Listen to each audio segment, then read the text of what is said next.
tumawag sa papa. I-stop ko na yung video.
Nandito tayo ngayon guys sa Dental Pad Clinic sa may Sumag kasi magpapa-tooth extraction si Bunso and ipapacheck ko na rin yung iba niyang ngipin.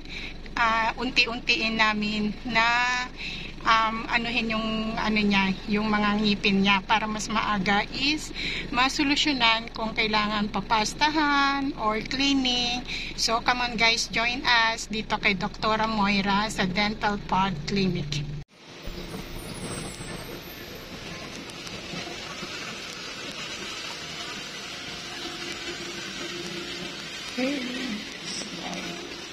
Dental Pad.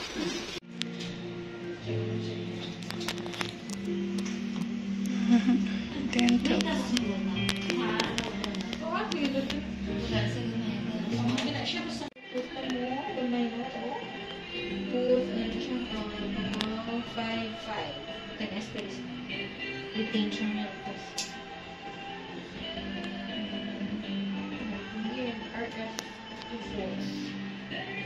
RF 26 quality 25.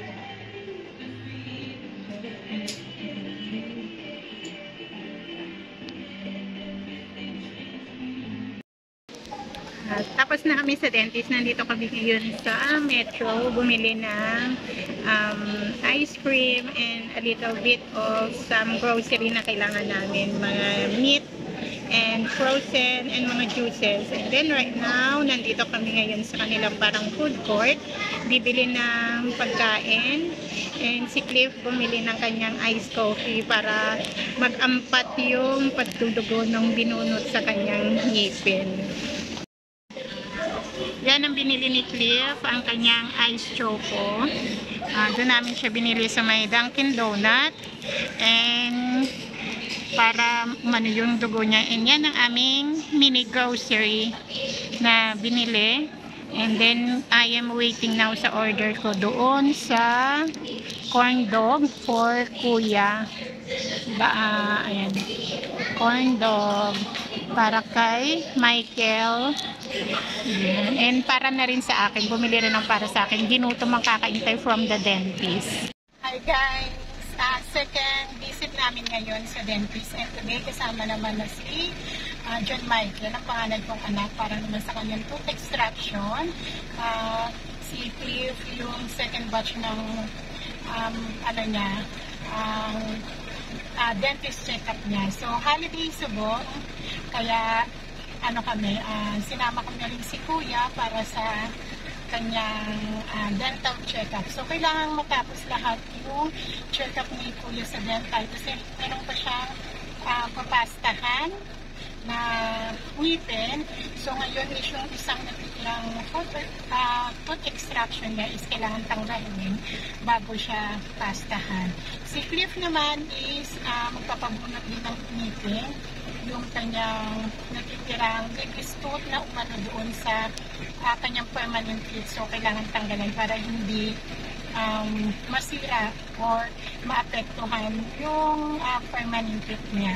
Naman guys, samahan niyo kami as we go to our dental check-up. Dito na kami sa dental pad sa dentist, and it's only 9:45 a.m. Ang schedule namin, ang appointment namin is 10. So, it's better na maaga na. And may fill upan pa kaming info. Okay guys, let's go.